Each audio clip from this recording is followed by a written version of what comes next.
Hi, Empty Inside listeners.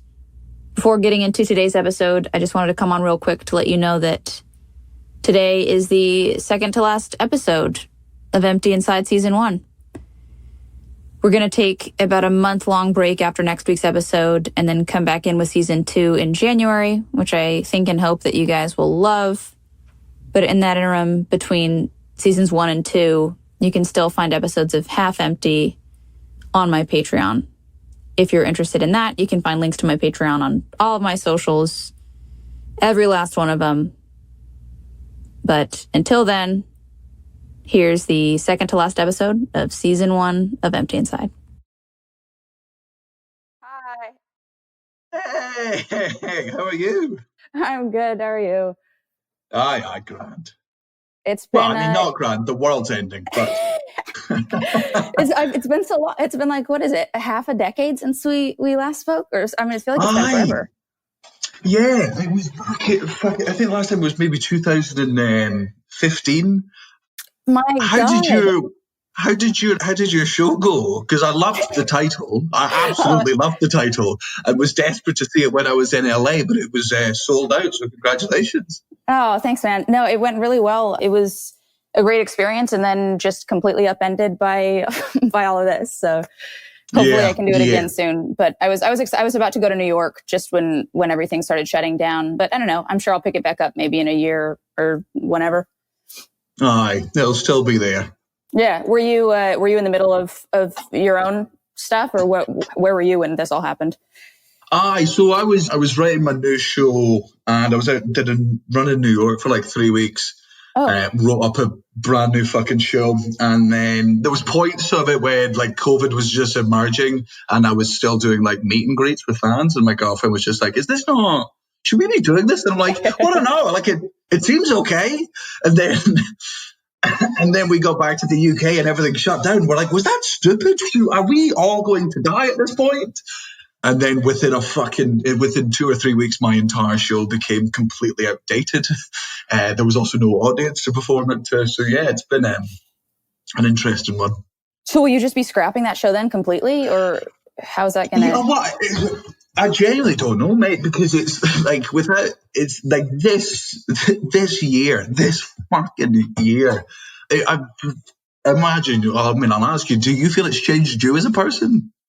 Oh, yeah. Oh, my God. I mean, just the sheer amount of time that I now have to introspect. I'm already introspective naturally, but like here, it's just like the world just gave me a plate of extra time to not be socializing and not be doing anything other than just like work and then thinking about my future and being terrified of it. Yep.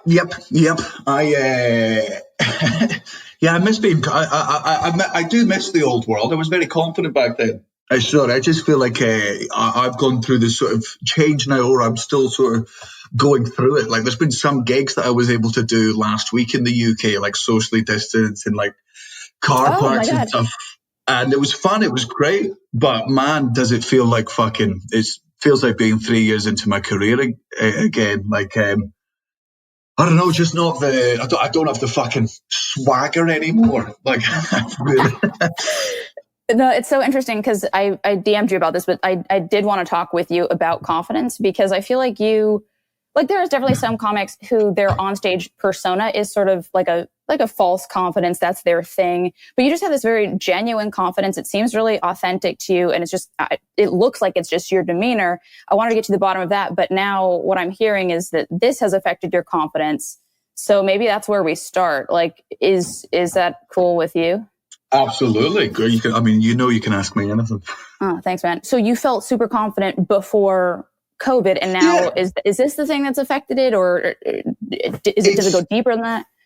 Oh, it goes way deeper. It goes for since 2017, right? I had 2 Netflix specials come out, which was great, and everything went really well. And then I got to tour the world on the back of it with this show called X, which I did like an 18-month tour, like in like 300 different places around the world, and that's not reality. Like I was literally every single day was getting on a plane, going to a new city, and walking out in front of a room full of strangers who just fucking adored me for my entire And for my entire career, for my past 13, 14 years of my life, all of my self-worth, all of my confidence has come from my job. And I didn't realize that until now. As you said, I've always been fucking confident because I'm good at my job. And fucking, years ago, I fucking felt it in my core. I'm like, I am good at this. Like, there's nobody can question my status in this. Nobody can question my status in anything. I'm so assured and fucking here. And because I was getting all of my self-worth from the approval of strangers. And then in March, I was not allowed to get my self-worth from strangers anymore. And the second the audiences went, because I'd never had time off as well, this didn't really feel like time off because it wasn't I planned to take the time off. It wasn't like I had a tour coming up in a couple months. I was fucking unemployed. Now, financially, I was fine because I just finished a tour, but in my head, it was suddenly, my job doesn't exist anymore. I don't have audiences telling me I'm fucking brilliant every day. And for the past 13 years, I've never, ever learned how to give myself, I got my confidence from audiences. And the second they dried up, surprise, surprise, so did my confidence. It was just me sat there tapping on my girlfriend's shoulder, being like, hey, could you please give me the love of 150,000 strangers, please? Because, getting stoned in a beanbag isn't filling the void. So is there any chance you could not do your day job and just adore me unconditionally, please? That's interesting. I'm curious where you stand on this because, like, my experience was, I feel like I've only started to find my own confidence and honestly self-esteem over the past few years. I had, all this success with acting and that was going well on the outside, but I was ashamed of the things that I was a part of. So there was just kind of this really low self-esteem mixed with constant external validation. And once I was like, okay, I'm going to switch and I'm going to try this. To be fair, it's an adjacent career path, but also it's a different set of tools. And I'm essentially starting from the ground up, starting from the bottom and pursuing this brand new thing. And I realized, oh, okay, now I don't have the sense. It was like a false confidence. For me, it wasn't real. It wasn't even that I found my confidence from those things. It was like I had this ego from the outside success of like, yeah, well, I must be great. But then when I switched over to this other thing, it's like, okay, now I'm actually starting to find confidence because I feel good about the things that I'm doing versus, feeling bad about the things that I'm doing, even though everybody else is saying they're good. Does that resonate at all? Yes, it really does. In fact, so much so that I can't remember your exact point in the middle. You said something that put me off on a train of thought because it was so profoundly accurate to my life. Just that you do get your self-worth from this one thing, and it's ego. You're right. It wasn't confidence I used to have. It was ego. It was my ego from my job. And then suddenly with the ego going away because the career isn't there, I'm left suddenly realizing that maybe I don't have as much confidence as I thought I did. Maybe my ego was doing the heavy lifting for a couple of years. Confidence is one of those things, and I fucking love it. Confidence is so good. Like, that's why cocaine's addictive. People love the feeling of it. And for so long I did truly believe, and I kept saying this, like I say it so many times in interviews, which is, and it's a hack line, but I said it years and years ago, but it was just in my arsenal, that after the female orgasm, confidence is the easiest thing in the world to fake. Right? And it was super loud. But man, I truly believed it because the first person who believes your own confidence is your fucking self, man. Like, if you walk around and you act confident, believe confident, you start believing, your own hype. And I think that's what was happening to me for a bit. And I think I misconstrued it as confidence, and now that it's been sort of stripped away. Wow, go ahead. No, sorry, I was just going to say it's taken a lot of self-reflection, which I've just not had to do for a very long time. Yeah, it's so interesting that you say that confidence is the easiest thing to fake. I feel like it's so hard to fake. I feel like everybody can see through me if I'm feeling the least, like if I'm not feeling confident, I feel like everyone knows. I feel like I just eek of like, oh, like I'm nervous or whatever. And I don't understand how somebody can like just essentially fake it till they make it. How do you do it? I don't relate to that at all. Well, I no longer relate to it either. Yeah. Yeah, I think the only way to keep that level of confidence up every day is to have, have audiences validate everything. But again, that's not, it's not confidence. It's not what you want. It was nice to be assured, but it wasn't a confidence within myself. It was a confidence in an ability of mine. It was in a confidence in a skill that I had. It wasn't overall confidence in myself. But I do think it is, maybe you're right. Maybe when I was pretending to be confident, maybe other people could see through it. Maybe I was just ignorant. maybe the entire time I was walking around being like, "Oh, I'm fucking Billy Big Dick," and everyone's like, "Jesus Christ, he's a nervous wreck," and he thinks he's not. Maybe all of this, I've just taken off my glasses after all these years, and I'm suddenly realizing my actual state. But where's confidence supposed to come from then? If it doesn't come from a skill set, if it doesn't come from like believing that you're capable of doing the thing that you want to be pursuing, like what is it supposed to be? Just, oh, I'm great as I am and I don't have to do anything? That doesn't sound right. It doesn't sound right. That's what I said to my therapist today, because we're talking about self-worth, and I was like, I don't understand how you can be happy with who you are but also want to improve as a human being. Right. Like it's, right. I was like, my brain, I cannot wrap my head around those two things combining, because either you're happy with who you are, so why would you need to improve, or you're not happy with who you are, so improve. And apparently, according to him, that's not the case, but I can't see how. That's such a good point. I was doing this thing called dialectical behavioral therapy for a couple years, and it like really helped me with some of my more intense shit. But the whole premise of the therapy is exactly that, where you need to balance acceptance and change at the same time. And that does not work for me. Like, all I want is change. I don't want to accept anything. I want more, bigger, whatever it is that I just feel like I have this yearning for more all the fucking time from myself. But the idea of like, in this therapy, it's like you can't get the change unless you accept first, because otherwise it's like you're fighting yourself. You're dragging yourself, because the reality of the situation is you're not where you want to be. And if you don't accept that you are where you are, how are you supposed to get to where you want to be? Still really interesting. For me. Still struggle. But you've put that in a much better way than my therapist. Can you now just be my therapist? Oh God, I would love to be a therapist someday. That would be probably a better choice than pursuing the arts.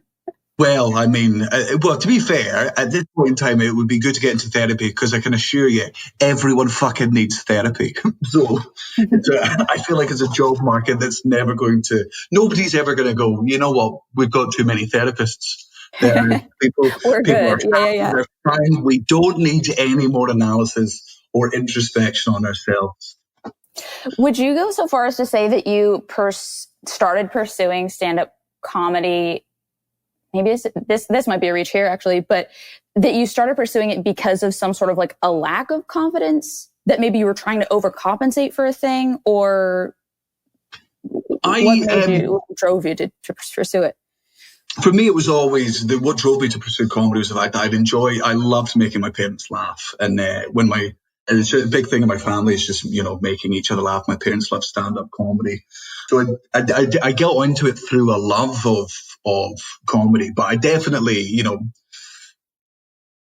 stuck around because I enjoyed the way it made me feel. I did enjoy, man, the adrenaline rush of coming off stage and having a room full of people adore you is, I can see why power corrupts.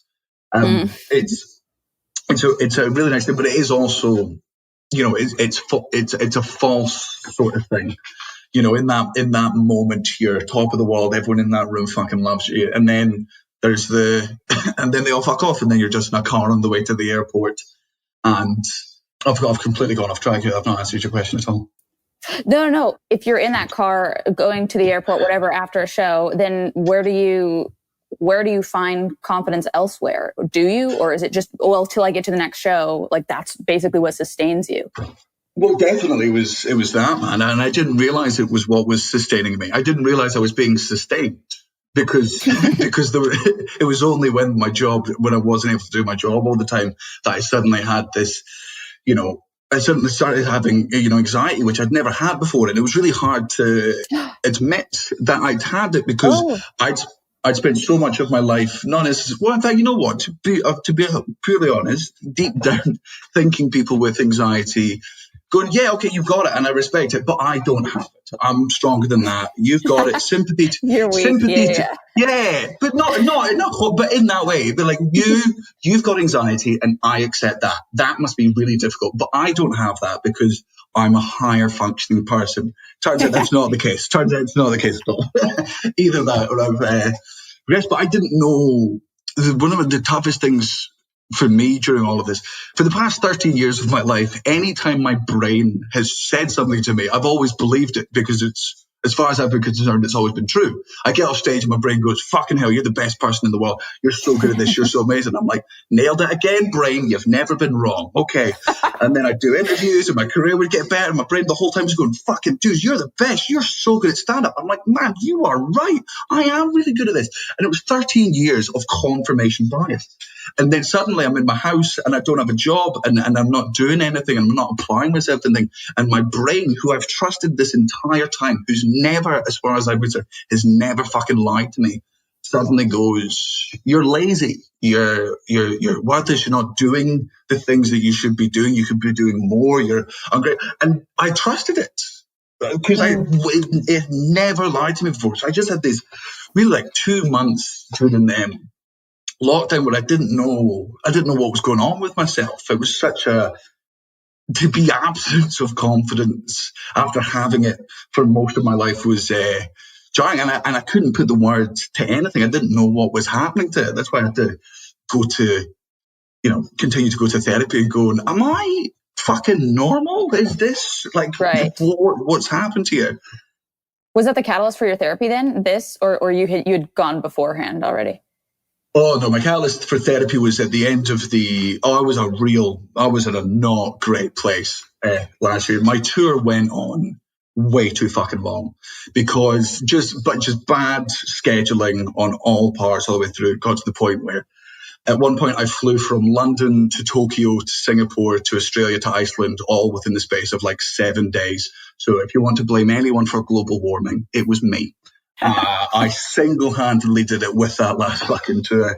I was stressed. I was tired. I was doing a show, my show X is about sexual assault. One of my close friends had been sexually assaulted by one of my other close friends, and the show was about how me and my friends had been arguably complicit in it, and how we all the reflection we did afterwards. And it was a really hard show to do every night because you're bringing up sexual assault, and it's a difficult subject to talk about. And obviously, in every audience, of course, there's hundreds of people that have been sexually assaulted. And it was just a really high pressure sort of show to do, and it was emotionally taxing. And just with the travel, I became a real piece of shit, and I just had no patience for anything. I didn't like how I was talking to my manager. I didn't like how I was talking to my friends. I really, really didn't like who I was becoming. Because I didn't recognize it myself. I've always been, that happy, confident prick. and then suddenly the happy and the confident went, and I was just left with prick. So I just literally in Edinburgh Google therapy and message the therapist, just be like, hey, here's the deal. I've just gone through this, and I want to, I'm going to start taking a little bit more ownership. Did you feel like you were you getting demanding or bossy? Like what was that shift happening with your manager and your friends? Like with patience, yeah. My manager, bless her, because she obviously knew how hard everything was. She was like, she was like, I'll be your punching bag. Take it out on me. Like, if you're having a rough time, just tell me. You can talk to me about it. And because she was my manager, because I was going through this thing, and it's really hard to complain. Or I felt it was really hard because I was everything I wanted to come true. Like I was touring the world, right? Literally touring the world, my comedy, my dreams since I was fucking 70 years old, and I wasn't enjoying it because of how much I was going, and I fucking hated myself that, and I blamed her for that. Incorrectly, I blamed her for making me lose the love of it. And when she was like, you can just yell at me, I was like, fucking, I will yell at you then. Which is something I never would have done before. Like, I would have just been like, no, like it's my life. It's my responsibility. I said yes to everything. This isn't on you. You didn't do these things. I had a fucking brilliant breakdown. I had a proper, the celebrity breakdowns you hear about. Yeah. Oh, yeah. Yeah, I had one of those in Hong Kong. Like, it was after like the Japan gig. I was so fucking tired. I got to Hong Kong. My support actor, my best friend Kai, saw my face. It was just like, we need to drink today. He turned into my room with like a bottle of whiskey. We drank it. And basically over the course of the next 36 hours, we racked up a horrific hotel bill. And I just drank for 36 hours to the point where I was woken up 2 hours before I was due on stage. I was still drunk. I was a bottle of whiskey in my hand in a fucking hotel room. I went to do the show, and the show went very well. It turns out I could do it when drunk, so I learned no lesson from it. And it just sort of spiraled from then on. I was just smoking weed every day. I was drinking most days, and I was still having fun. Like, the gigs were, good, but I'd lost so much of who I was as a person. So I was just reactionary to everything. Yeah, I can't tell. It sounds like it might have been, do you think it was more like of a burnout or more of a just losing the enthusiasm for it because of the success? Okay, burnout. Well, you know what? Now that you put it that way, probably a mix of both, but I think more burnout. Like, had that tour been stretched over 3 years, I definitely would have gotten like bored of repeating the material and stuff, but it was the fact that it was every day. Like, I literally was only home. I bought a house last year during the tour, and then didn't get to live in it for like 6 fucking months, and that just tore at me. Right. I do feel like there's this hard thing with success, though. We've heard this a million times, but where it's like, it can be such a driving force in your life, and something to pursue can feel so good, and it can give you that sense of purpose or worth. And then you reach it and it's like, life's better. Like, money helps, success helps things for sure, but it's not like, there's still that void, there's still that thing. And then it's like, okay, well, what the fuck am I going to turn to now to try and fill this part of me that still is not satisfied and still longs for more? And finding that, I feel like, can be just like a mind fuck, because you're going, this was supposed to be it. This was supposed to do it. Yeah. You go, you're literally standing there in your fucking, one of the moments for me was walking on stage. It was to a room full of people in, I don't know, somewhere in America or Australia or wherever it was. And for the first time, I resented the audience, because I was like, the only fucking reason I'm on this stage right now is because you all fucking paid for tickets. If I had my agency, I had my manager, I would have, in the moment, in the way I was feeling, I would have cancelled the whole fucking thing. And that's horrible, because you resent the audience, and then you resent yourself for not enjoying this thing that you've waited your entire fucking career for. And there's so many of your peers and your friends who haven't had the same advantages that you have, who would kill for, or at least they think they would kill for your fucking career. And then you're sitting there not enjoying it, and you feel like a worthless, ungrateful piece of shit. But then how did you get from there to then going back out with new stuff? Did you just take some time off to figure shit out, or what happened? Yeah, I mean, for me, it was having time off, man. Having time off from being Daniel Sloss. Like, I got to be Daniel for the first time in fucking 2 years.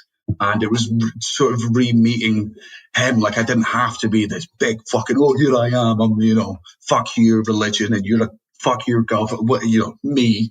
I could just be, Danny, person, the one, the one my fucking friends know. That I'm still in the middle of it. I don't have the answer to these questions. I really am currently going through this thing when I'm sort of re-meeting myself, and I'm sort of trying to find out which of my impulses are who I am as a person, and which of them just comes from how I think I should act because that's what my persona is. Does that resonate with you at all? Oh my God, completely. I feel like I met myself for the first time truly after my mom died, because I didn't have her dictating my identity anymore. And she was the thing, she chose acting for me. She chose my life path. And beyond that, we were so enmeshed. I'd been homeschooled my whole life. Like, just, she was my everything. And then she died, and I was completely lost. That's when I started therapy, but I was still kind of living the life that she had set up for me. So I was pursuing I was still doing acting, and was working on a Netflix show, and like still living my mom's dream.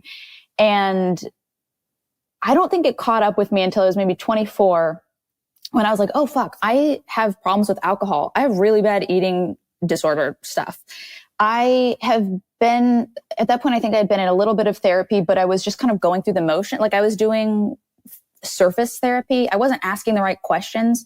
I wasn't going, what if my whole life up to this point has been a lie? And I think that question was just too terrifying to answer. But once I started getting there and going to the more uncomfortable, painful questions, I mean, I would spend half my therapy session just crying, like just weeping and kind of like shedding the old gross layers of myself that were either no longer true to me or had never been true to me.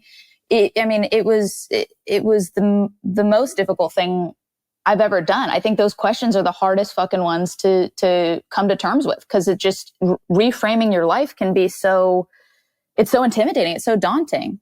Any advice for somebody who's currently doing it? Oh God, isn't it hard? It's tough.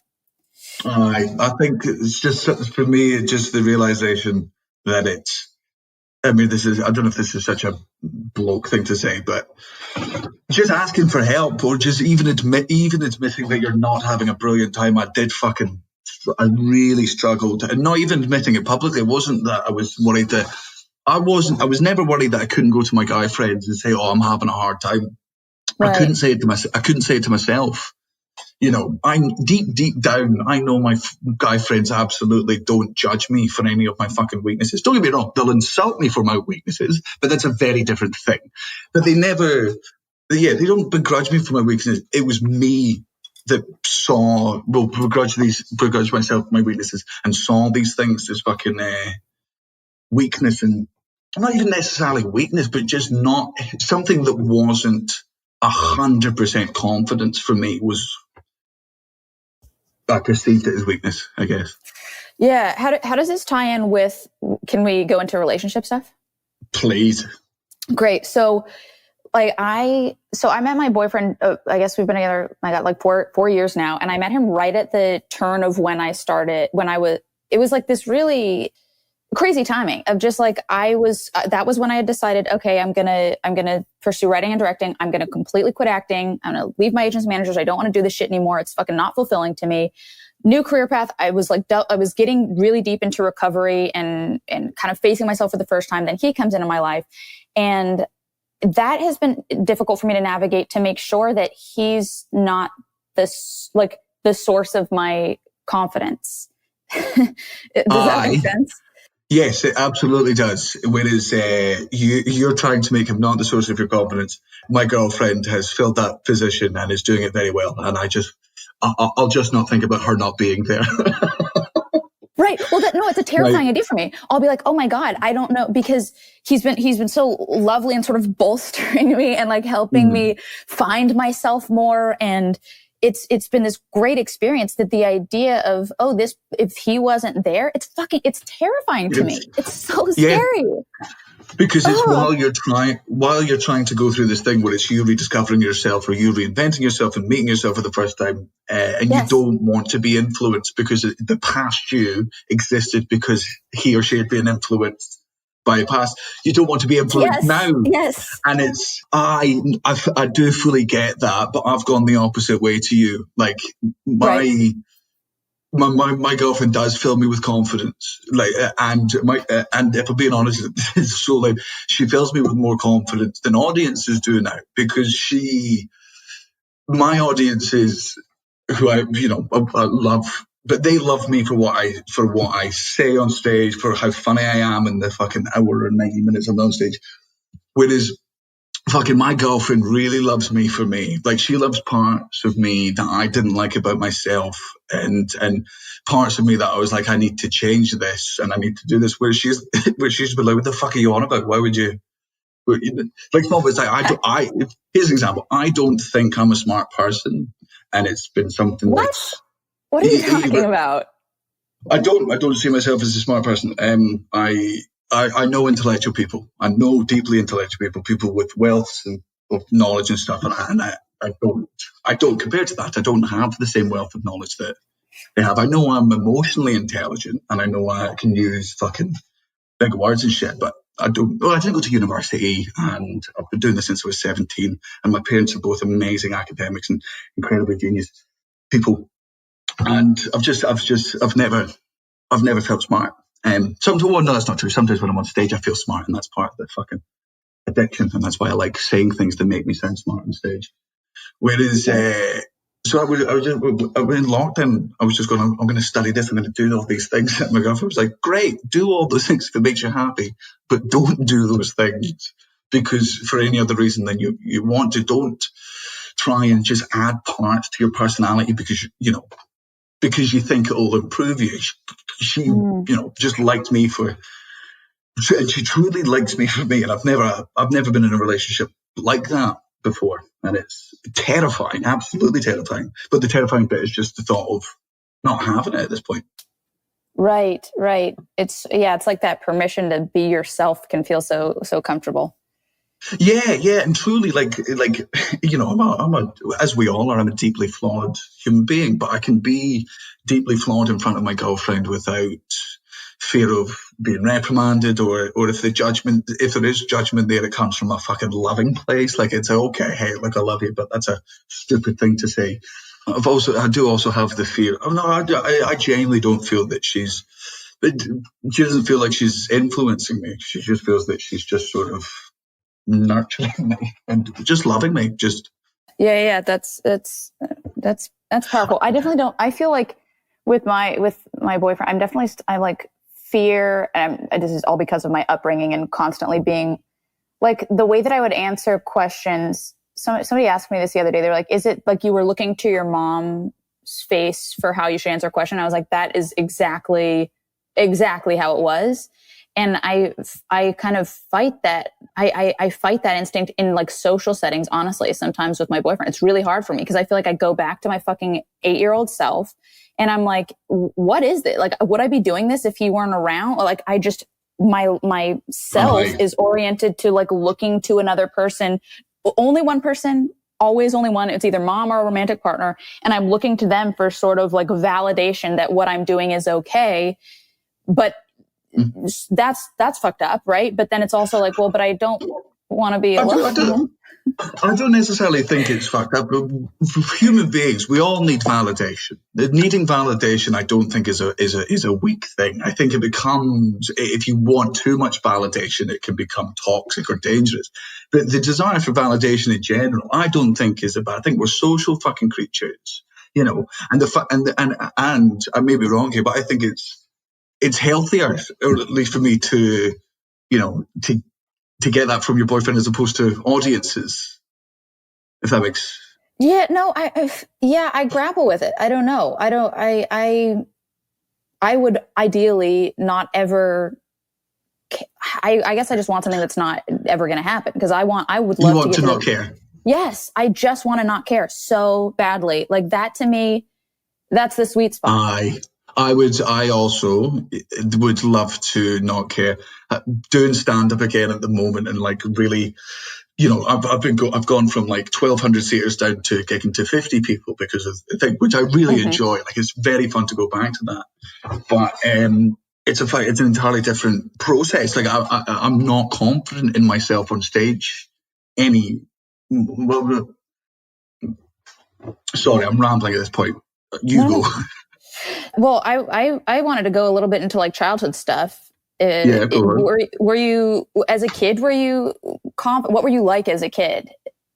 Well, so I grew up. I had a sister that was 2 years younger than me. She had cerebral palsy. So apparently, I don't remember any of this, but according to my mother, because she was, heavily disabled and stuff, and she needed looked after all the time, I was kind of left to my own devices a lot. Now, I don't remember this at all, but she seems to be confident that that's where my sort of independence and whatnot came from. But definitely after my sister's death, there was this sort of, I'd suddenly gone from not being the center of attention, like there's a child with much more needs than me, and I was absolutely loved, but sometimes Josie needed to go to hospital or she needed treatment or whatever. So it's suddenly been like, okay, there you are on the side, to suddenly now you're the fucking center of attention because we've lost our other daughter. I suddenly went from being, the sibling of a child that needed a lot of attention to an only child. And I guarantee that fucked my brain up somehow. But, and I think maybe that's what it was suddenly going, and after my sister died especially, I felt that I had to be the entertaining one. I didn't like seeing my family sad. So I tried to make them fucking happy. And I was like, I'll be now that all the attention's on me, I'll just be funny, and that'll get rid of the sadness that's in everyone. God. How old were you when she passed? I think I was 8 when Josie died, yeah. She was about 6. Oh, you're a little bean. A little baby, yeah. I remember. I tried to go to school after my parents told me. I was just like, you know how shit you are at grief when you're a kid. Like, they're like, hey, your sister's dead. And I cried. I'm like, that's fucking awful. Oh my God, I loved her. And then after 15 minutes of crying, I was like, well, better get to school because I've got some gossip for all of my friends. Do you ever feel like you properly grieved that? I probably didn't. I don't think I did at the time because I don't think. Yeah, no, I definitely don't think I grieved it at the time. It manifested itself. Yeah. It manifested itself in weird ways later on, and like I definitely had an older brother complex for a lot of my life. Like if there was anybody, like a lot of my friends are female, and now as an adult I realized that that's because I was subconsciously trying to replace my little sister because I failed to protect her the first time. So if I can protect someone, that's how it manifested itself in my head. But then doing the show Dark, where I talk about my sister's death, was genuinely cathartic in a way that I hadn't ever thought about, because I'd never really spoken about Josie's death since I was 9 or 10. And then suddenly I was getting to, relive these really nice memories of her, really nice memories, and remembering her laugh and remembering her smile and just fucking how great she was, and getting to share that with people over the course of, an 18-month tour was a kind of nice, there was a nice catharsis in it. Did you get that from your show about your mum at all? Oh, 100%. Yeah. Yeah. I mean, that's why I wrote it in the first place. I felt like I needed some closure on the situation myself, and putting things in the framework of it, putting a story on things, that helps to find the closure. Yeah. How hard was it to write? Like, definitely the writing. There would be some days where I'd just be like, okay, it's taking too much out of me, so I need to put a pause on it. Actually, honestly, I wrote one show and then it was really not personal enough, so I completely scratched that and then thought, well, I guess I just won't do this thing. And then I took about a month off, and then the one that it became just kind of poured out of me, which I feel like is always a good sign when it's just like, oh my God, this thing's like becoming itself. Yes. But then doing it in front of people, I think I found a good dial on that, but it was definitely like the first time I did it, I was so surprised because of course I had done it for friends and I had done little mini versions of it, and it really just hit me. There were moments where I'd be like, why am I getting so emotional about this? And I felt like I really needed to take a long, hard look at it after that and find the right dial so that I wouldn't just be eking out all over everybody. No, but it's also that it's a weird thing to go back to this wound that you thought, well, that was closed, and then you'd be like, look, it's healed, it's fine, it's amazing, and then you start picking at it and you realize, you go, oh God, no, there is actually some more, sadness in there. And like there was times when I was talking about Josie on stage, I haven't cried about my sister's death since she died. Really? Well, I don't know. I don't think. Oh no, maybe that's not true. Maybe, I think. You know what? I think once when I first got drunk for one of the first times in my life, I got too drunk. I cried about something, and then I think it sort of came up there in a way. But that could also just be I was just a drunk 16-year-old crying, and then was like, you know what? I'm crying for an invalid reason. What's a valid reason? Oh yes, my sister died 6 years ago. That's fine. Oh God, I do that all the time. On that, 100%. I'm sorry, my sister's dead. Really? Because it seems like you're crying over spilt milk. No, it's definitely the sister thing. Oh my God. This doesn't require any further reflection. I promise you, I'm strong. I'm crying for a valid reason. But then being on stage and when getting to talk about her, sometimes it did bring up the old emotions in me, and sort of there was times when I almost did, not break down on stage, but I felt my fucking voice crack and stuff in these, it wasn't even grief. It was, you know what? It'd been so long since I'd properly loved my sister in my own head. Deep down I always loved her intrinsically, but I think doing it every night on stage and thinking about it and getting to say all those really nice stories and relive it was an important part of suddenly going a bit of growth later on in life that I wasn't aware I needed. Wow. Yeah, absolutely. I completely relate to that. I I also feel like there's a part of it that's, of course, just never going to be healed. Like I always wish that I always want like the closure, the result, the end point. I'm always looking to that and just realizing like, oh, you know what? Everything is in a way just a process and ongoing. It's something I struggle with. I definitely struggle with it because I want to be complete. I want to be finished. I want to be the final. I want to be the final fucking product. I don't want, people that say, it was the saying that's annoyed me my entire life. It's about the journey. And I'm like, what the fuck are you talking about? It's about the journey. It's about the fucking destination. Who enjoys the plane to Disneyland, you fucking psychopath? Everyone likes Disneyland. Shut the fuck up. It's not about the journey. You're a goddamn idiot. Oh my God.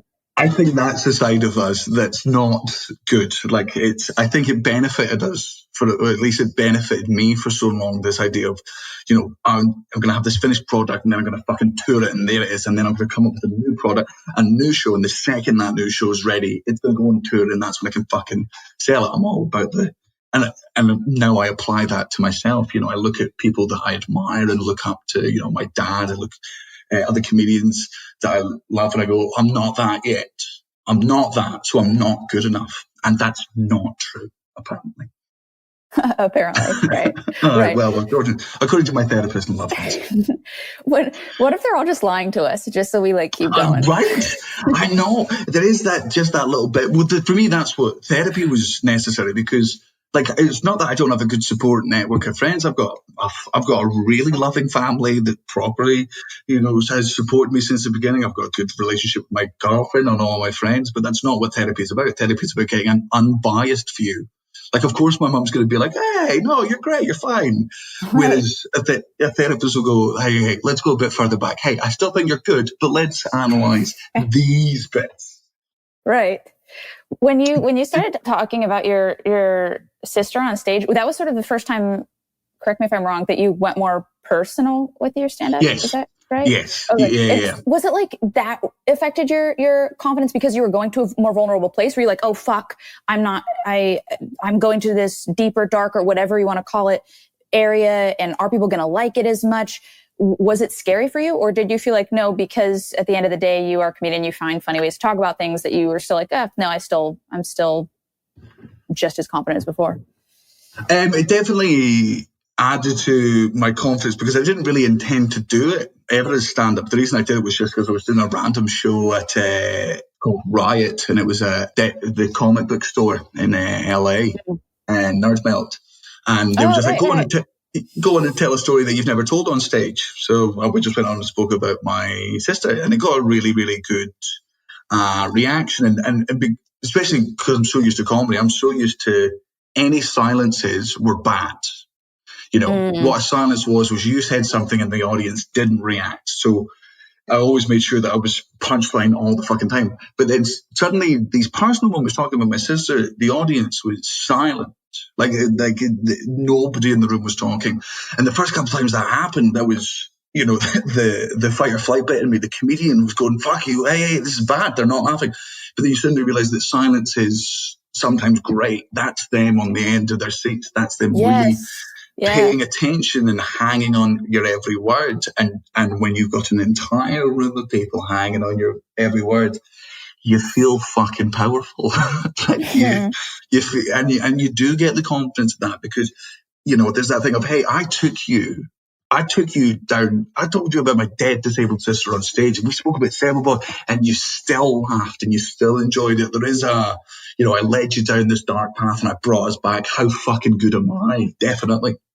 Right. No, I almost feel like as a viewer, I feel like more apt to laugh if I've been to a dark place with the person. Like I almost don't have that trust there if I don't know something truthful. I'd never consider that. Yeah, that's a very, very good point. So if somebody's just like spewing one-liners or something, I'm just like, okay, what are you? Who are you? Like, it just feels, yes. There's no connection. I love if I can feel like, oh, I've seen this person's soul. That feels like it gives me the permission that I need to laugh. I don't know. I'm curious if that's a common thing for viewers. I'm sure it is. I feel like people dig that stuff. Yeah, I mean, for me, it's the type of stand-up that I always enjoyed. Like I do like one-liner comedy, but the ones you were always talking about were the ones that made you think, were the ones that, where you come and you go, fuck it, remember that. But the bits that, evoke emotions from you aren't always the most powerful. Did your family ever come? Did your family come see your show? No. No. Is that something? My oldest brother was going to come see my New York show because he's in Jersey, so that would have been great. But my other brothers didn't come see. I think they'd love it. I think it'd be really helpful. But to be very honest, we're all at different places with our grief, and I imagine there was some trepidation on their part because of just maybe the old wounds that you'll be bringing up, like, you all went through the same thing, and also you might have processed it fucking differently. They might have processed it differently. There was weird sort of moments when I started doing the show Dark. I had to talk to my mum. I was like, hey, I'm gonna start talking about Josie on stage, and is that okay? Because I know you're going to come see the show, and like I'm not violating any sort of trust between you, and are you okay for me to sort of air this laundry out in the world? And my mum's reaction was to tell me 3 stories that I then used on stage about Josie. She was thrilled. She was like, you want stories? Oh man, let me tell you about that stupid bitch one time. Oh, that's amazing. No, honestly, I was actually I was hurt. One of my brothers, I was surprised and hurt that one of my brothers didn't come because, and that's weird for me because typically I don't want like family or people that I know well to see me in that form, like on a stage. It just feels it's just fucking weird. But because he, I know, is sort of more angry at my mom. Like his line is always, I would only go back to mom's grave to spit on it. So for him to be there, I'm like, well, that's further than I am. So, but and then also you don't want to, you can't, oh man, it's such a fucking difficult minefield that, because obviously you've got your own 2 experiences and you don't want to negate his in any way. Right. That you don't want to, there's a weird thing. We're going to say, this is my impression of my mother, and then having him be like, that's absolutely not the fucking impression. Why are you going on and saying this? This lies or why are you painting her in a good light when she should be painted in this light? It's interesting because I do feel like we all, I have 3 older brothers, and I do feel like we all agree. Like, it's been really nice after my mom's death to talk with all of them and get closer with all of them, because it was almost like us acknowledging what our childhood was for the first time, because it was such a like, let's keep the secret. Let's not, the family secret that everybody hears and knows about. But speaking about it afterward, it was like confirming and validating each other's reality, which I found very, very helpful in processing all of it and kind of attempting to get somewhere with the grief and moving on as best as possible. And you also can't, you can't force anyone else to go through the same journey as you have. As much as that would be great. That's my fucking thing. I always want that. I'm always like, I don't know. I fear I push people. I want, like I said, I want more. So you feel that you push people away to get more? Well, my brother, who's 3 years older than me, I just think he's got a lot of potential, and I wish that he would pursue that potential more, but trying to keep that in check and realize that I can't push, that the best thing I can do is just be there for him. That's something that I constantly have to remind myself, because my instinct is always, but use that, because you use your potential, you want him to use his potential, but that's the pair of us doing what we do, which is have a finished product, be the finished product. Right, exactly. Oh my God. Yeah. Are there times where going on stage, like where you feel rattled beforehand by something, and how do you navigate that? Or do you generally are you able to just kind of leave everything at the door, go on stage, nail it regardless of what's happening in your private life? No. I mean, my private life doesn't normally affect my on stage as much, but well, mind you, nothing that bad has happened in my day-to-day. Mind you, on the tour, actually, I was drinking and stoned on stage most time because I was so miserable, but I was so used to it. Well, not miserable, sorry, I'm painting in a bad light. No, because I was doing the same 90 minutes every night, because the show had to be done in especially when you're talking about sexual assault or any taboo subject that's going to affect people who have had, have been affected by the topic you're talking about. It becomes a minefield. I had to say the thing in the same way every night, and it just caused me to get a little bit bored. So sometimes I went on a little bit drunk and a little bit high to give me that fear of being like, fucking hell, this is unprofessional. I shouldn't be, like this on stage and then getting through it. I'll probably not do it again. I mean, on further reflection afterwards, it wasn't that professional, but fuck, at the time it felt good. From the outside, it sounds like what you're talking about is like that it just became too easy. Is that not it at all? Yes, I stopped being a comedian. I wasn't. There was, for the first 6 to 8 months of that tour, I was a comedian because I was going on stage and I was working at the material. I was getting it to a point when, they were getting it to a point where the sexual assault routine was not upsetting as many people as it had been before, that I was going at it with the right decorum, that I was going at it with the right fucking tone. So I had that for 8 months, and then it was there, and this is all me. But I was like, that's the finished product, because I've got it to a point now where it works, so I'm not going to fucking change it. Now, I could have changed it. I could have changed it every day. This is all on me. But in my head, because I'd found the safe way through the minefield, I found the route. I didn't want to deviate from it at any point. So it just became, I stopped being a comedian and I started being a performer. And I don't mind being a performer, but I don't want to tour as a fucking performer. Like, it felt so. I was performing. I was being the role. I was being upset. None of my emotions came. Well, not none of them, but a lot of the time I was like, I wasn't channeling into anything real. I was channeling into the energy of the night before. That sounds so upsetting to be living in that space.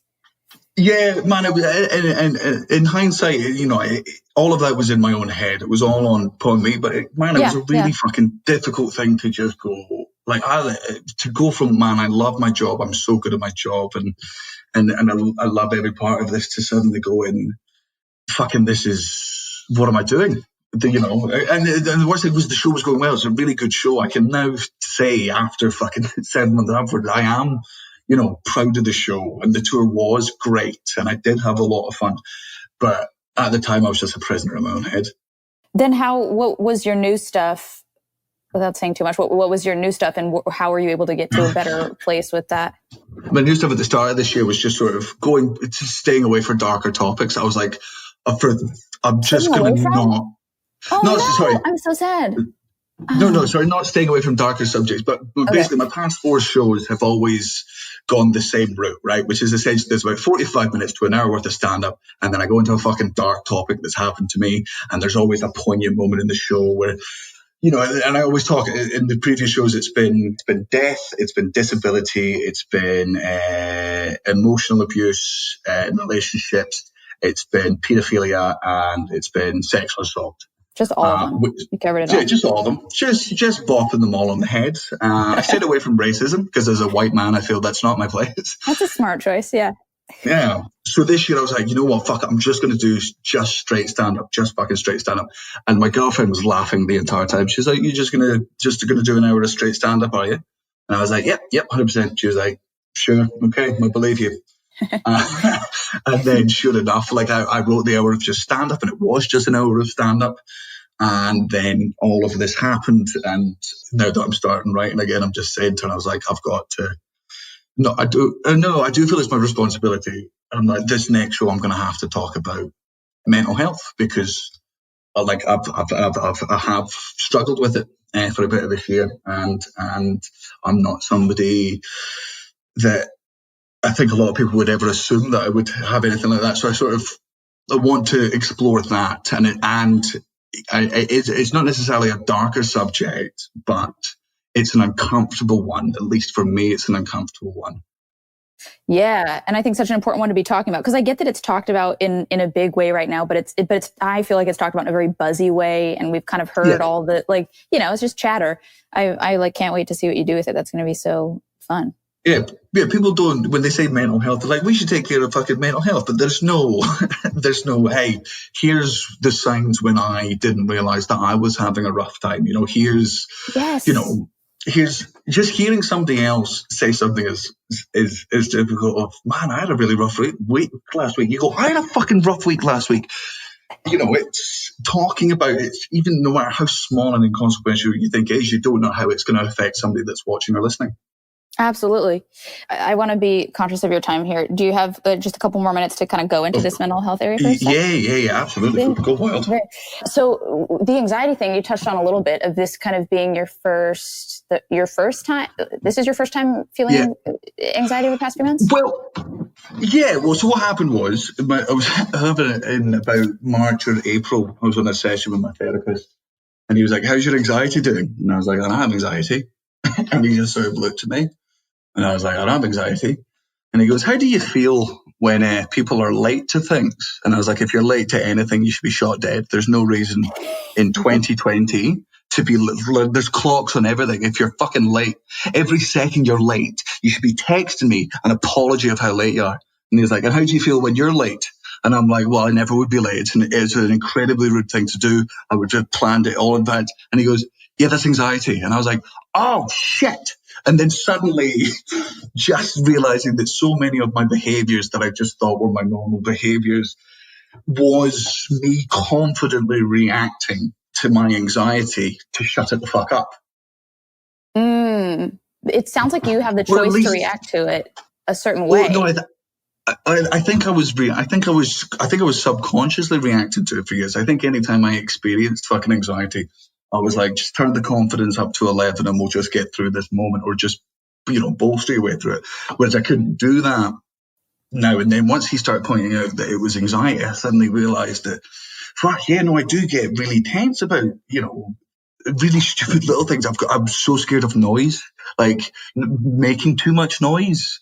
Like I've always been so, man, I've been so super conscious. Like I don't want a house that's got any neighbors because I'm terrified that'll fucking wake them up. Like this is a weird, maybe slightly too personal. I stopped having sex with a girl in a hotel room because she was too loud, because I found it the rudest thing in the world. We're in a hotel. It's a public place. There are businessmen and women on the other side of these walls who are sleeping, and they've got early flights, and you shouldn't be making too much noise. And I just thought that was normal. No, it's my anxiety.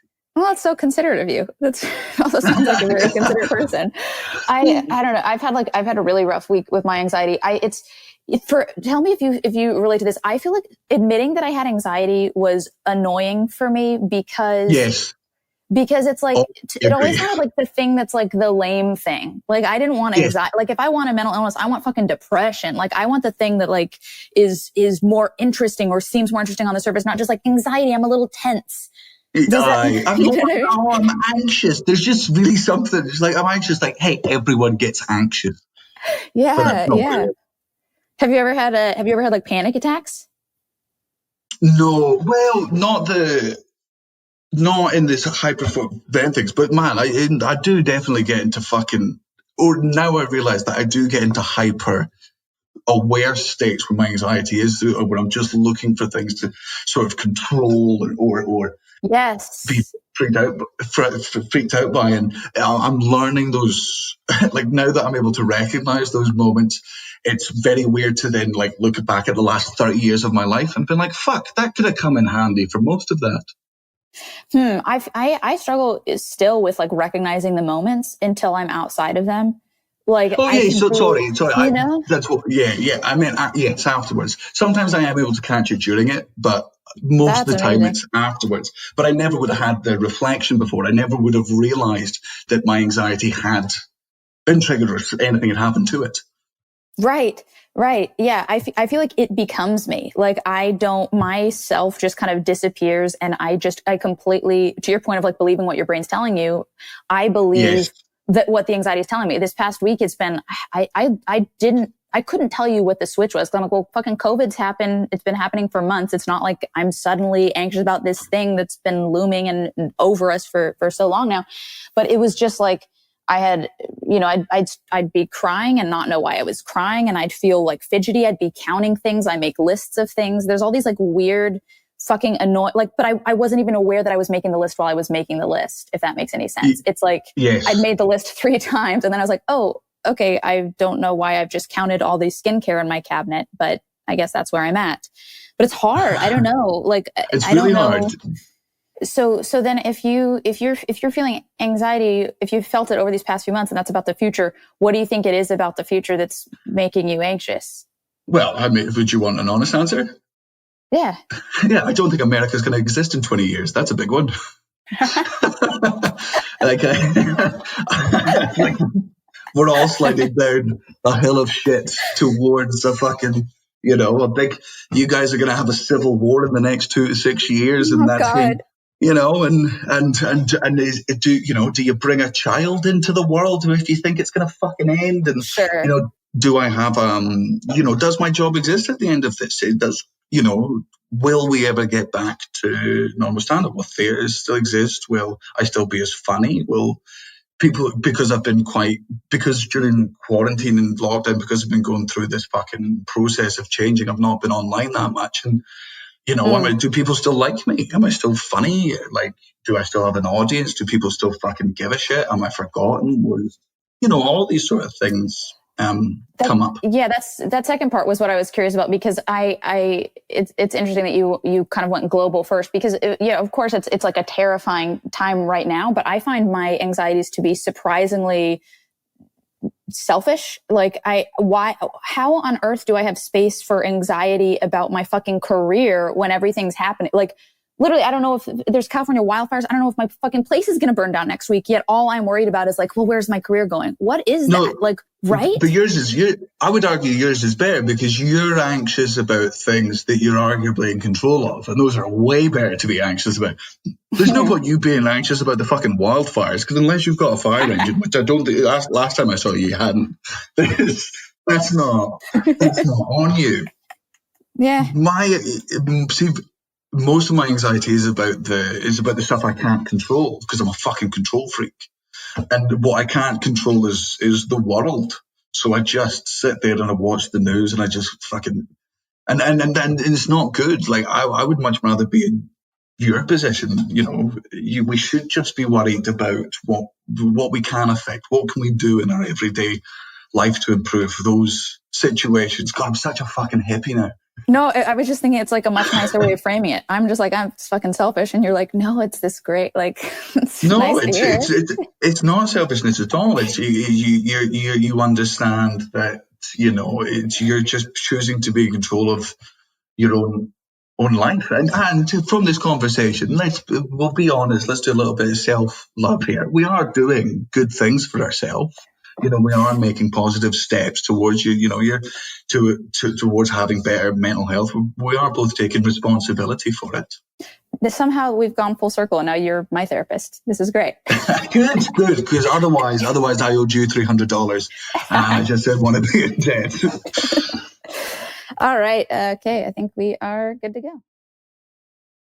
This is just for the listeners, because I don't know how I'm going to edit this together, but Daniel and I were talking a little bit off the record once the files were all uploading, and he said something really interesting that I wanted to go into for another second, and he was so generous to be down to talk about it. Daniel, do you remember what you were saying, or do you want me to paraphrase? Well, essentially, you paraphrase. I'll hear from your mouth. Let's see what I sound like. Great. Okay, cool. So Daniel was kind of expressing like a concern that he's been having recently of feeling like he's grown as a person and wondering if the audience is going to be down for that growth or not.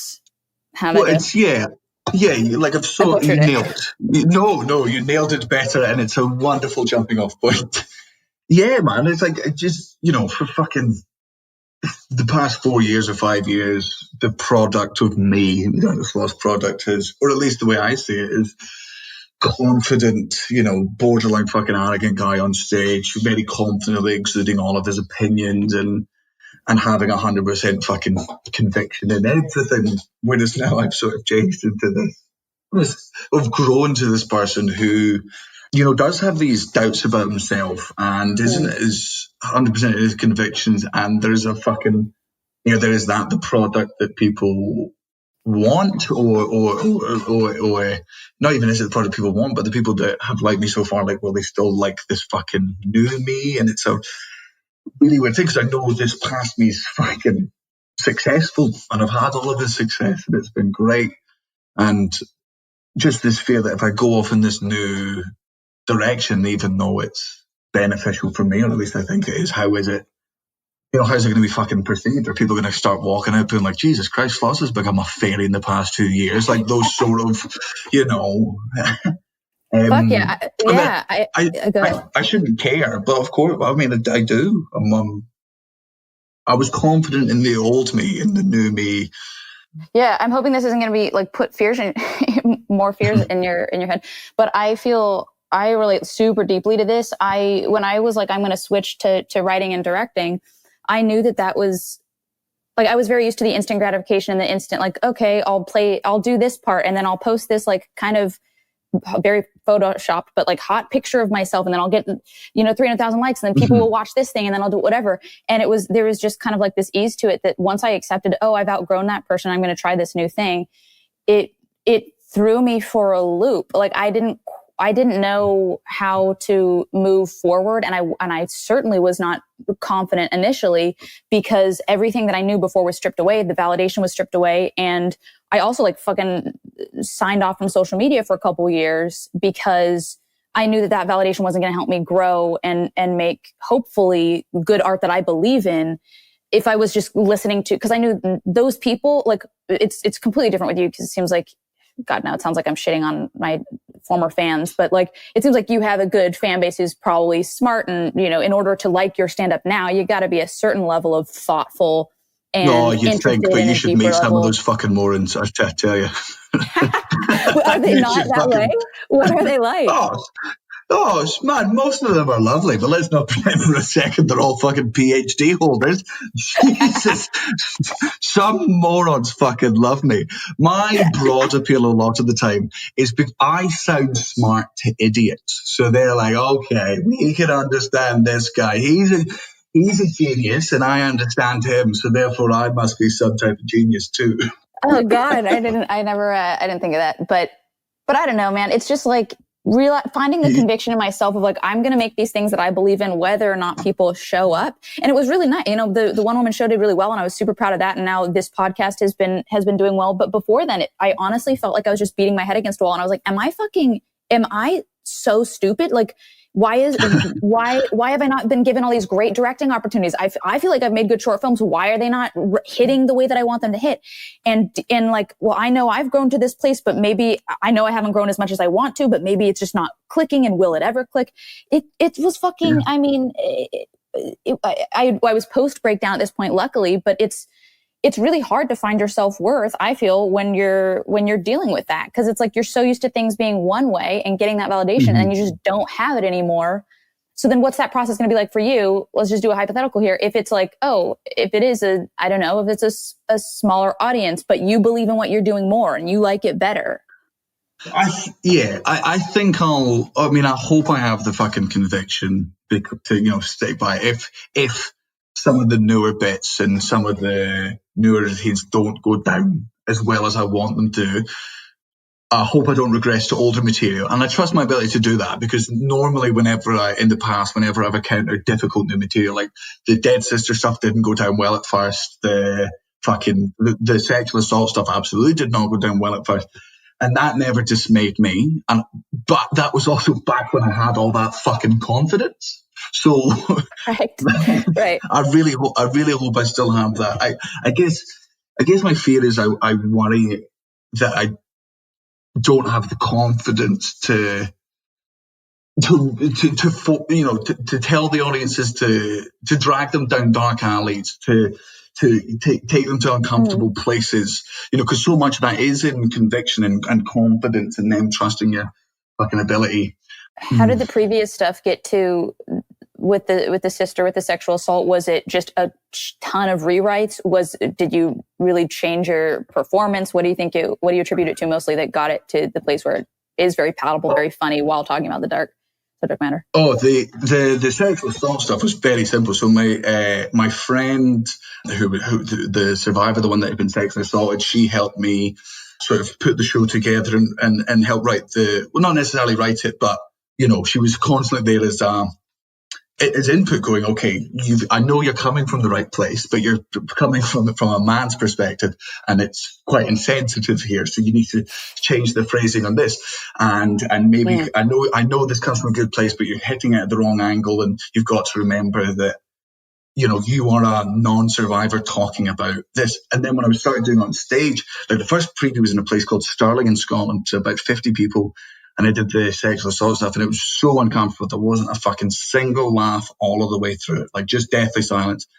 And at the end, I just stopped and I said, just to the women in the audience, right, I understand obviously what you've just heard there wasn't particularly funny. I fumbled my way through it.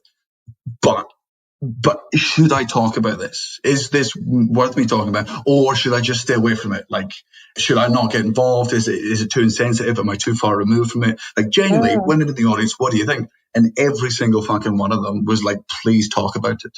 Like, absolutely. They were all like, they were like, you need to punch it up and you need to change it. But yeah, every single woman I met was like, please, for the love of God, talk. And then from all the other previews after that, I did the same thing. At the end of the previews, I asked the audience, I said, I said to any women or survivors in the audience, you can either talk to me now, you can talk to me afterwards. But if you're not happy with anything that I've said, and if you want to correct anything I've said, because I'm not flawless in this. I've not gone through it. I know I'm coming from a good place, but I'm not coming from a knowledgeable place. I want to make sure that, I don't care if I intentionally upset anyone. Fuck Christians. Dead easy. Couldn't give a fuck, right? But when you accidentally offend someone, like, that's upsetting. I don't want to accidentally upset, especially the survivors, because those are the people that I was trying to, defend or boost and be the voice of. And just the feedback for me, it was just constantly having women and some male survivors being like, hey, it's important. But this is where we feel that you missed the mark and think you should talk about this. And it was a process. But then how is this time different? Because, right, if that's kind of been the process before, why is there more fear around it this time, or has that always been there? What's different about this time? Well, because I guess in the other one I was telling someone else's story then, and they knew whether it was right or wrong. So I go, hey, did I get this wrong? And if they were like, yes, it's right, or yes, it's no. Whereas I don't know the truth of myself sometimes.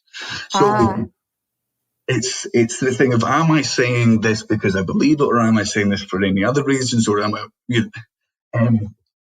I don't know. I guess the thing this time is, what's the same thing we've been discussing, what's the finished product? How do I get to the fucking finished product? What does the finished product look like, and how do I get there, as opposed to what I should be doing, which is just doing it and then seeing what the finished project is. How do you go about like testing, where is this coming from? Do you have a process for that, or is it just kind of a gut feeling?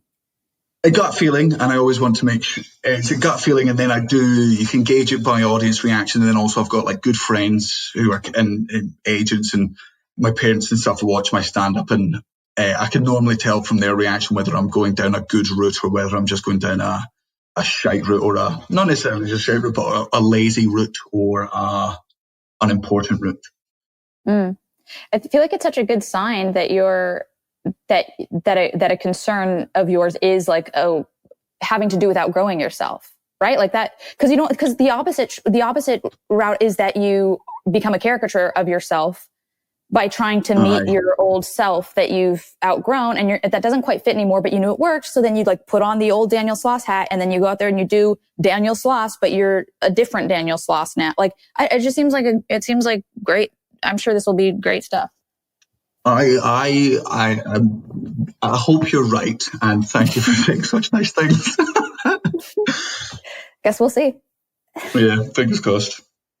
All right, and then I guess just one final thing. Do you have any advice for anybody out there who's really like feeling low confidence, maybe feeling anxiety about their own future and what do I do with it? How do I just what's some general confidence advice you might give to people who may be struggling right now? General confidence advice. Oh, well, I mean, if you want a big fucking spiel of why everyone should be confident, every single person listening to this, so let me talk to you directly. You should not fucking exist. I'm a deep, deep, deep fucking atheist. There is nothing after death. There is nothing. There's no higher consciousness. There's no higher power. There's none of that fucking bullshit. It's all fucking over. Despite that, every single one of us is a goddamn miracle, because for you to exist at this exact moment in time, your parents had to fuck at pretty much the exact moment they fucked. Had they not fucked at that exact moment, had your dad not come at that exact moment, you'd be a different person. You'd be a different fucking sperm. You'd be a different fucking egg. You'd be a different person. And for your parents to exist, your grandparents had to fuck at the exact moment they fucked. Otherwise, your parents would be different, right? And your great-grandparents, if your great-grand had taken that load to her tits, had she just blown your granddad, and your granddad faked a fucking orgasm, you wouldn't be here. And this carries on through every generation, forever and ever and ever. The chances of you existing are literally trillions of billions to one. The fact that you exist is a statistical fucking anomaly. Yet here you are. Like that's, we shouldn't, here you are. That should give you fucking confidence. And if not, just spite the world with your existence. That's the fucking best way. Oh my God, man, that's the U.S. response. I'm dying. My stomach hurts. Thanks for doing this. Thanks for making the time. Oh man, it was so good to talk to you. Genuinely, thank you very much for having me. Yeah. All right.